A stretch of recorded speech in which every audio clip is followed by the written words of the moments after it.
Eu adorava minha nova casa. A velha mansão vitoriana, herdada de uma tia distante, erguia-se majestosamente em meio a gramados extensos e salgueiros chorões. A luz do sol entrava pelas janelas de vitrais, pintando os cômodos empoeirados em tons caleidoscópicos. Eu passava meus dias explorando a casa, cada passo rangente e aroma de mofo, um sussurro do passado.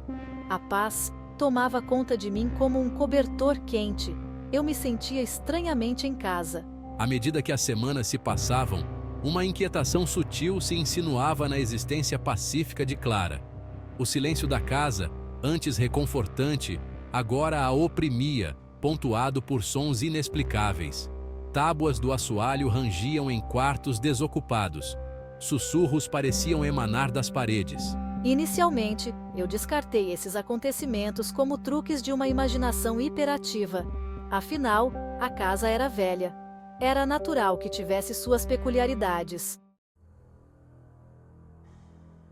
O medo se transformou em terror quando Clara acordou em uma manhã e encontrou arranhões bizarros em seus antebraços, que não estavam lá na noite anterior.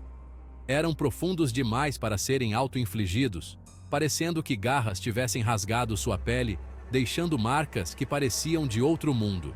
Desesperada por respostas, procurei ajuda médica, mas os médicos não encontraram nenhuma explicação lógica para meu sonambulismo ou para os ferimentos misteriosos, aumentando ainda mais meu desespero.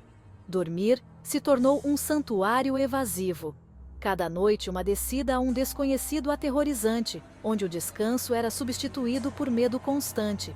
Os arranhões em meus braços se multiplicaram, aparecendo com uma regularidade alarmante, como se algo ou alguém estivesse me atacando enquanto eu dormia. Objetos pela casa eram encontrados fora do lugar, movidos para locais impossíveis, como se uma força invisível estivesse brincando comigo. Levada ao limite, Clara decidiu resolver o problema com suas próprias mãos, determinada a descobrir a verdade por trás dos eventos inexplicáveis. Enquanto eu revisava as filmagens na manhã seguinte, um frio na espinha me percorreu, uma sensação de pavor que nunca havia sentido antes, transformando meu sangue em gelo, congelando-me de medo. As câmeras me capturaram, movendo-me pela casa com uma graça estranha na escuridão da noite, como se eu estivesse sendo guiada por uma força desconhecida, meus olhos vazios, um vazio assustador refletido em suas profundezas, como se minha alma estivesse ausente. As filmagens revelaram uma visão que arrepiou Clara até os ossos. Atrás dela, enquanto ela caminhava dormindo, havia uma massa rodopiante de sombras, se aglutinando em uma forma vagamente humanoide. Movia-se com uma fluidez sinistra, sua presença exalando uma aura de malevolência. O pânico ameaçava me consumir, mas eu me agarrei desesperadamente a um fio de racionalidade.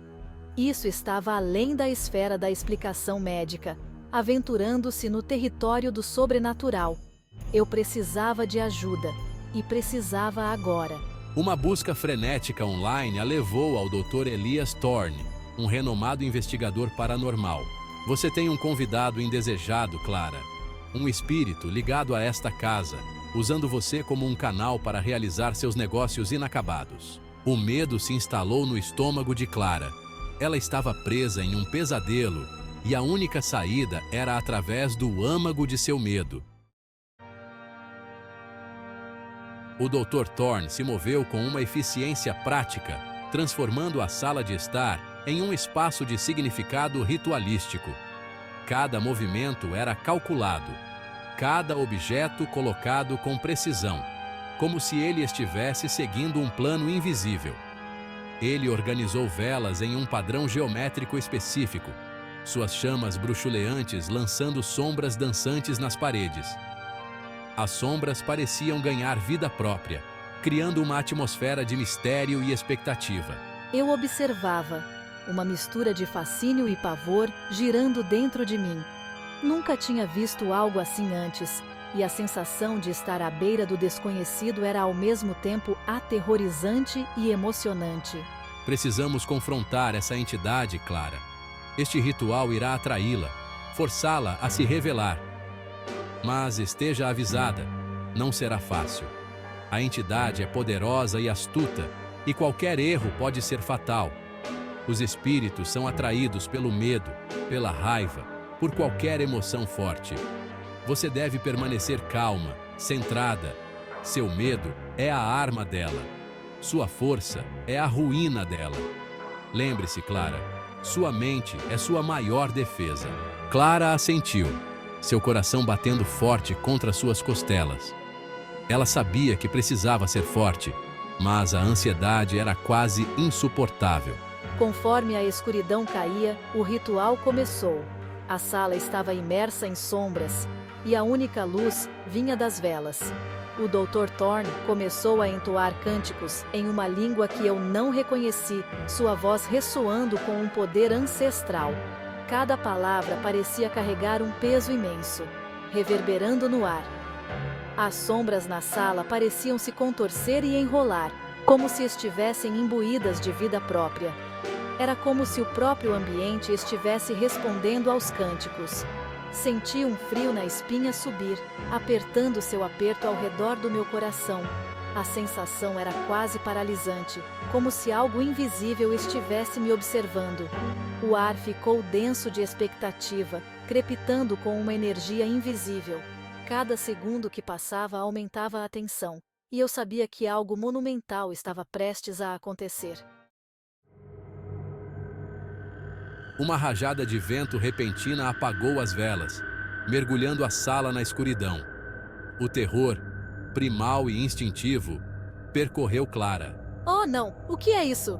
Um vórtice rodopiante de sombras se aglutinou no centro da sala, assumindo uma forma mais definida. Você ousa invadir meu domínio? Este receptáculo é meu. Ela irá completar o que eu comecei. A figura investiu contra Clara, suas garras sombrias estendidas. O Dr. Thorne reagiu instantaneamente, colocando-se entre eles e erguendo as mãos em defesa. Afaste-se, entidade. Seu tempo neste mundo acabou. Volte para a escuridão de onde você veio. A sala se tornou um campo de batalha de forças invisíveis. O ar crepitava com energia enquanto o Dr. Thorne e a figura sombria lutavam. A figura sombria soltou um grito ensurdecedor, sua forma oscilando. A figura sombria investiu contra Clara, seu toque enviando um choque de puro terror através dela. O mundo ao seu redor se dissolveu em um vórtice rodopiante de escuridão. Ela sentiu que estava sendo puxada para baixo, para um abismo de escuridão fria e sufocante. Não, por favor, não! Clara se viu em uma paisagem desolada, o ar denso com o odor de decadência e desespero. O chão sob seus pés era frio e implacável, coberto pelos restos esqueléticos de árvores mortas há muito tempo. Onde eu estou? Que lugar é esse? Ela estava presa, uma prisioneira em seu próprio inferno pessoal. De volta ao mundo real, a casa estava em silêncio, os ecos da luta desaparecendo na noite. O Dr. Thorne estava caído no chão, ferido e machucado, seu rosto marcado por uma mistura de medo e derrota. A figura sombria havia sumido, desaparecendo junto com Clara. Ele havia falhado em protegê-la, falhado em banir a entidade que a havia reivindicado. Clara, sinto muito. A polícia chegou, atraída pelos vizinhos preocupados que relataram ruídos estranhos vindos da casa. O Dr. Thorne tentou explicar o que havia acontecido, o ritual, a entidade, o desaparecimento de Clara. A casa foi isolada, considerada uma cena de crime. A casa permaneceu abandonada, um testemunho silencioso dos horrores que haviam ocorrido dentro de suas paredes. Para o Dr. Thorne, a lembrança daquela noite, do rosto aterrorizado de Clara enquanto ela era arrastada para o abismo, permaneceu uma presença assombrosa. Anos se passaram, mas a sensação de mistério e medo nunca desapareceu completamente. A velha mansão vitoriana ainda estava na colina, suas janelas como olhos vazios olhando para o mundo, testemunhas silenciosas de um passado sombrio. A natureza lentamente tomou conta dos arredores, Os gramados outrora bem cuidados cobertos de ervas daninhas. As roseiras sufocadas por espinhos, como se a própria terra quisesse esconder os segredos da casa. A tinta descascou, a madeira apodreceu e o telhado cedeu sob o peso da negligência e do tempo, cada rachadura contando uma história de abandono. No entanto, a casa permaneceu de pé, uma sentinela silenciosa, guardando seus segredos obscuros, desafiando o tempo e a curiosidade dos vivos. Os moradores locais juravam que ainda podiam ouvi-la às vezes. Um grito fraco levado pelo vento, um sussurro de um nome perdido nas sombras, ecoando na noite. Ninguém ousava se aventurar dentro da casa, nunca mais, temendo o que poderiam encontrar nas profundezas escuras de seus corredores. Ela permaneceu como um lembrete assustador de que algumas portas não foram feitas para serem abertas, alguns limiares não foram feitos para serem cruzados, guardando seus mistérios para sempre. E em algum lugar, perdida no abismo, uma alma gritava, seus pedidos de ajuda ecoando pelo vazio, para sempre sem resposta, para sempre esquecidos, como um lamento eterno.